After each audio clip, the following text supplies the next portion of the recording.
नमस्कार मित्रांनो, शेतकरी माझा या यूट्यूब चॅनलमध्ये मी तुमचं स्वागत करतो.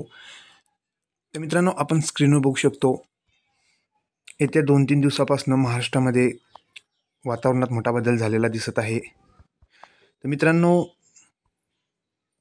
बंगालच्या खाडीमध्ये एक चक्राकार स्थिती, कमी दाबाचा पट्टा निर्माण झाल्यामुळे हे वातावरण महाराष्ट्रामध्ये देखील बघायला मिळत आहे.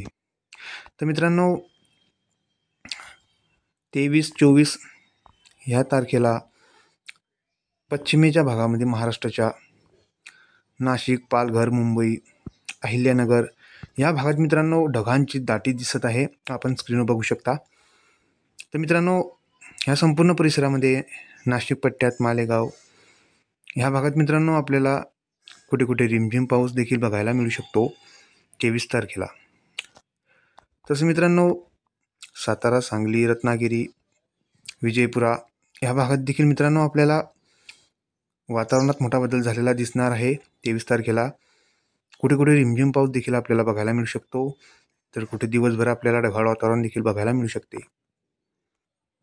तसं मित्रांनो, मराठवाडा आणि मध्य महाराष्ट्रामध्ये देखील आपल्याला लातूर, सोलापूर, नांदेड ह्या भागात देखील मित्रांनो तुरळक भागामध्ये आपल्याला वातावरणात बदल झालेला दिसणार.